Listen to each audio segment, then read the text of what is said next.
everybody. I'm Sean. And I'm Steph. We right here, we're Rampant Design. Welcome to episode 44 of Running Rampant, a little show that takes you behind the scenes of Rampant Design. That's us. That's the logo. This is our show. This is the studio. Talks a little bit about what it's like to run a small business. And of course, we talk to you, our fine furry friends on the interwebs. Final Cut stuff. What are we talking about today? Today we're talking all about finding inspiration. Dun, dun, dun, dun, dun, dun. Yeah, so we're talking about, we get this question a lot, and it's something that we're always answering. People ask us all the time, how do you find inspiration in the products that you make?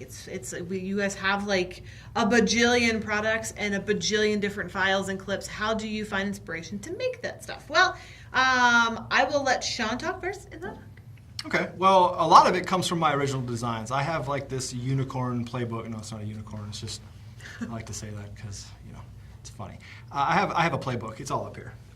I've been shooting effects and elements ever since Adobe After Effects was COSA After Effects. Okay, that's how long ago I've been doing this nonsense.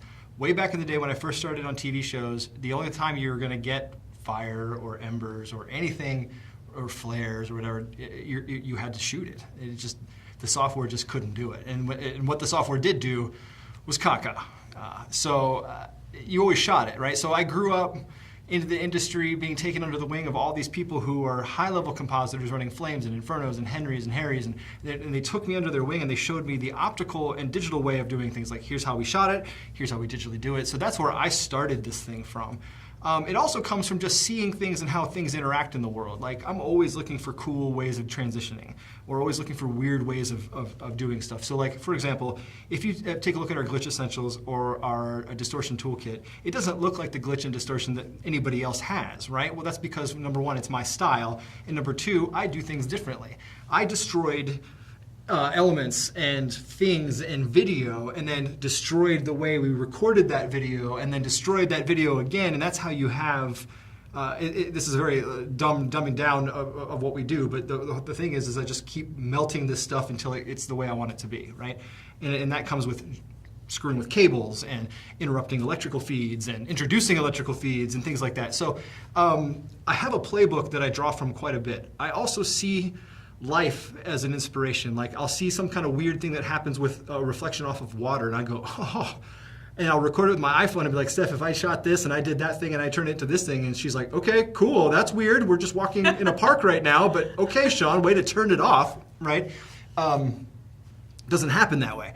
It's just wherever I go. I try to go on basically creative walkabouts. Everywhere you go, there's inspiration, some cool design. And it might not be literal. It might not be in a video or a graphical ad. It might be a way a building is designed or a way a machine works. I absolutely love design and architecture. I love monorails and trains and just really high-level design, because you see a story being told with the shapes and the colors, and it's a wonderful way of expressing this thing. And so I think to myself, well, they did this thing with this architecture this way. What if I take that same concept and wrap it in this thing, right?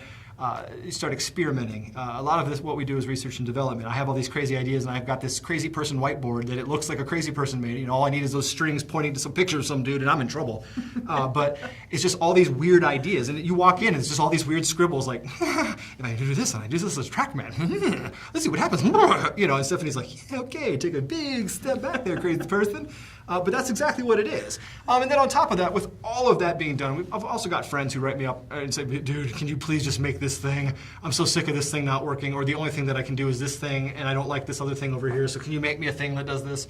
We get that all the time, and the answer is always yes. It's just Steph's famous line, I'll put you on the list. It'll get done, but we're two people. And so that's how I find inspiration, is I basically harvest it in the world, and then my friends tell me what they want. So. Yeah, and so I would just want to talk about, for you as a business owner and somebody who's starting out, to find inspiration for yourself.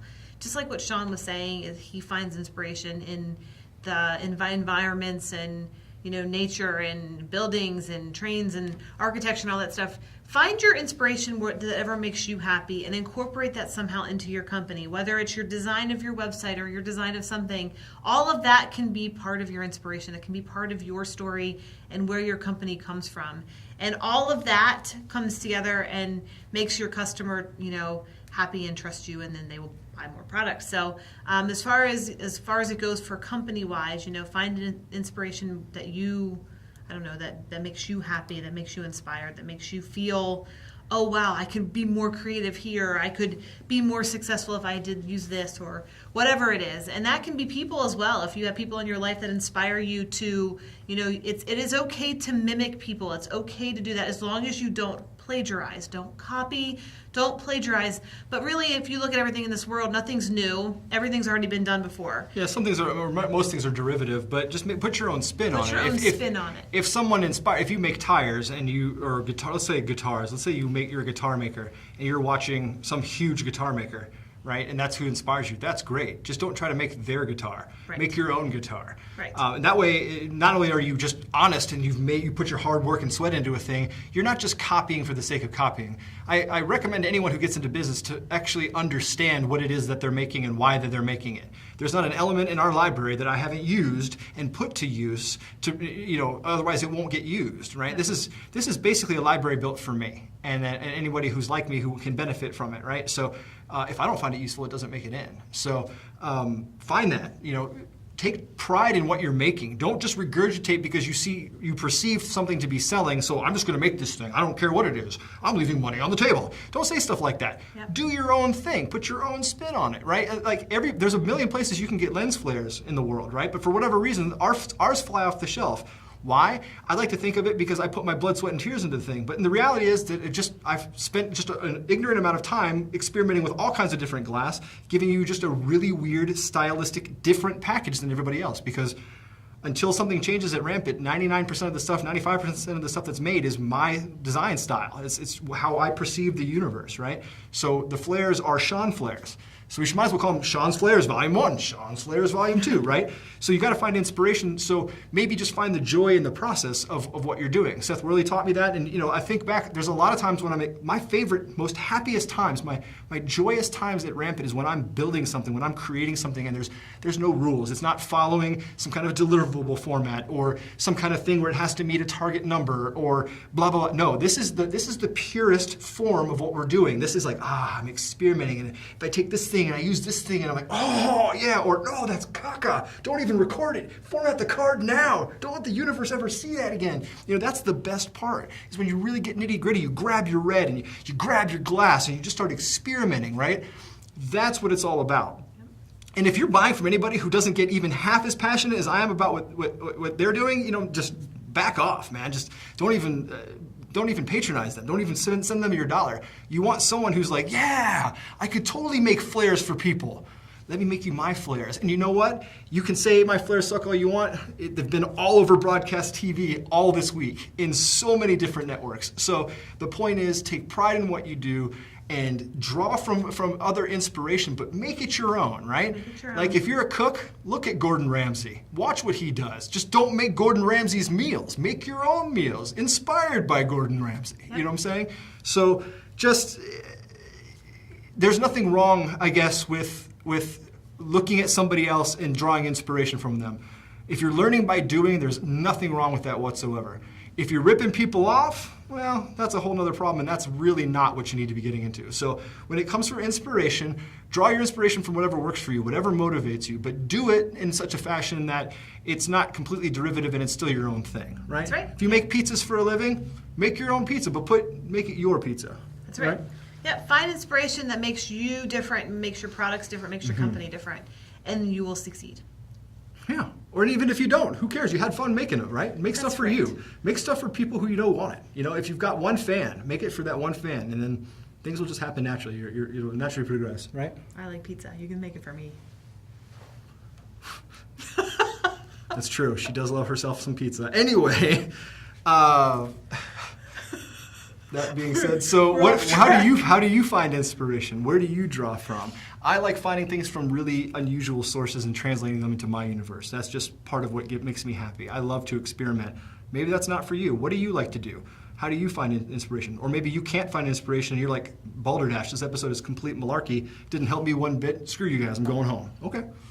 Thanks for watching. Yeah, I guess thanks for watching. We love you, though. So anyway, Final Cut stuff, where can you find this crazy nonsense? You can find this episode and all of our other past episodes at runningrampant.biz. That's .biz because it's all about the biz. And we are on iTunes and Stitcher and all those places that you can watch or see us, or watch or hear us. There we go. There we go.